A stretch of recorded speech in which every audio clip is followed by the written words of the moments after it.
오늘 우리가 함께 볼 하나님의 말씀은 욥기 21장입니다.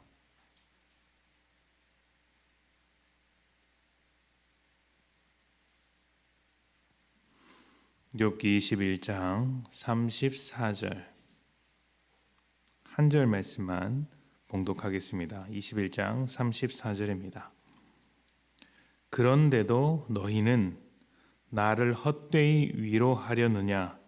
너희의 대답은 거짓일 뿐이니라. 아멘. 예전에 선배 목사님께서 후배 신학생들을 불러놓고 목회가 무엇인지 말씀하신 적이 있습니다. 그때 저와 동기들은 목회를 시작한 것은 아니었고 열심히 이제 훌륭한 목회를 꿈꾸면서 열심히 공부하던 입장이었기 때문에 목회하면 제일 먼저 설교가 떠올랐습니다. 아무래도 가장 눈에 띄는 이제 사역이고 또 무엇보다 하나님의 말씀을 잘 전해서 감동을 주고 또 하나님께 헌신된 성도들을 이제 하나님께 헌신된 성도들로 성장시키는 것이 가장 중요한 일이라고 생각했기 때문에 이제 목회하면 설교 이게 최고다 이렇게 생각을 한 적이 있었습니다. 그런데 그 선배 목사님은 설교도 중요하지만 그보다 훨씬 더 중요한 일이 있는데 관계라고 이야기를 하는 것입니다. 사람을 만나서 관계를 맺는 것이 목회의 전부다 이렇게 말씀을 하시는 겁니다. 당시에는 그 말이 참 이해되지 않았습니다. 마치 이제 성도들과 좋은 관계를 맺어서 내 목회의 유익을 구하는 그런 어떤 얄팍한 이제 수단으로 생각했기 때문에 본질에 집중하지 못하고 주변 것에 눈을 돌리는 그런 행동으로 느껴졌기 때문에 왜 관계라고 이야기를 할까? 사람들 눈치 보면서 살라는 말인가? 이렇게 받아들였습니다. 근데 지금 담임 목회를 하는 입장에서 생각을 해보니 그 말이 정말 딱 맞는 말이었습니다. 하나님의 말씀을 아는 것, 이것을 넘어서 말씀대로 살도록 하는 것이 목회이기 때문에 믿지 않는 사람을 만나든 믿는 사람을 만나든 그들과 함께 관계를 맺으며 삶을 들여다보는 것이 무엇보다 중요하다는 생각이 듭니다.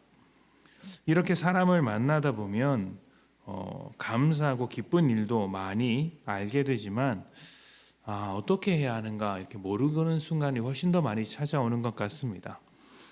특히 목회자에게 먼저 연락이 오는 분들은 대부분 심각한 문제를 안고 있거나 기도 제목을 가지고 오시는 분들이 많습니다. 그러니까 아무 일 없고 평안하고 좋은 일이 넘치면 오히려 잘 연락하지 않습니다. 정말 기도가 필요할 때 연락을 하시죠. 죽음을 눈앞에 둔 사람을 만난 적도 있고요. 사업이나 가정이 완전히 무너져서 내가 어떻게 살아야 하는가 알지 못해서 눈물로써 찾아오시는 분도 계셨습니다. 이렇게 삶의 큰 문제를 가지고 오시는 분들에게 목회자로서 해드릴 수 있는 것이 사실상 거의 없습니다. 제가 경험한 일이 있고 알고 있는 지식이 있더라도 어설프게 그 경험을 꺼냈다가는 오히려 더 큰 문제를 만들어낼 수 있고 위로가 아닌 상처를 드릴 수 있기 때문입니다.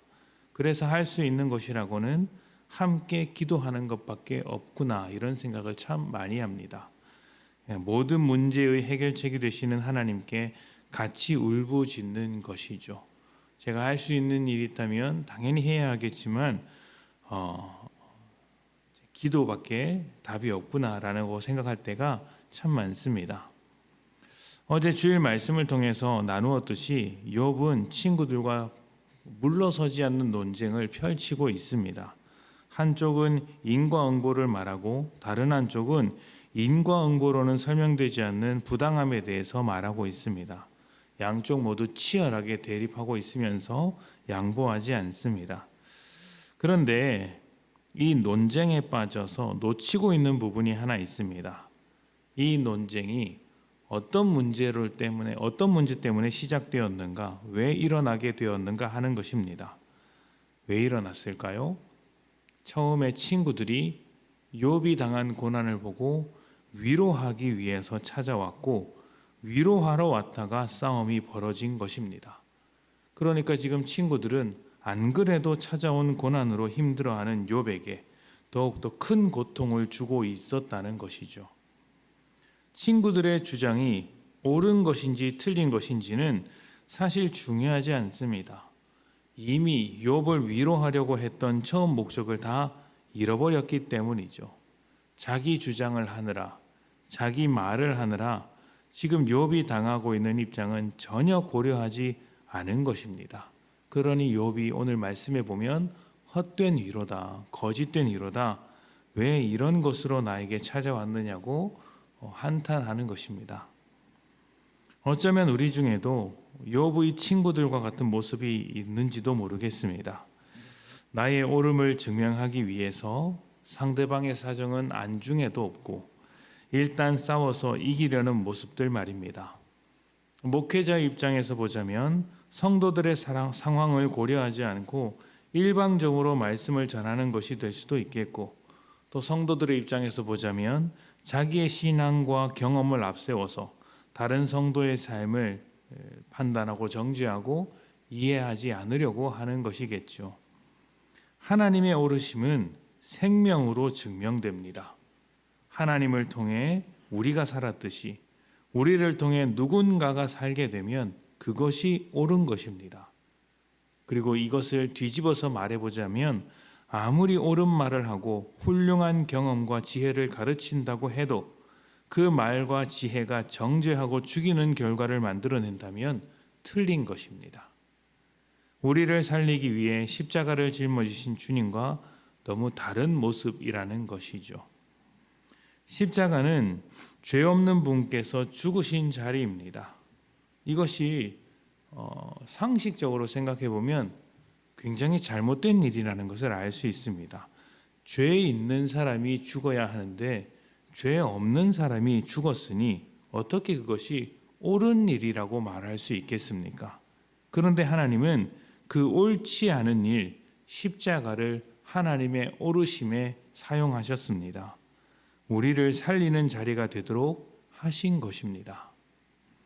우리의 믿음, 경험, 실력, 지혜가 나를 증명하기 위해 사용되지 않았으면 좋겠습니다.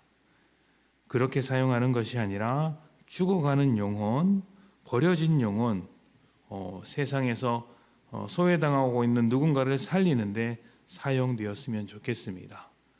어떤 지혜를 가지고 나를 자랑하는 것이 아니라 생명이라는 열매를 맺음으로 주님의 은혜를 자랑할 수 있는 귀하고 복된 성도님들이 되시기를 축복합니다.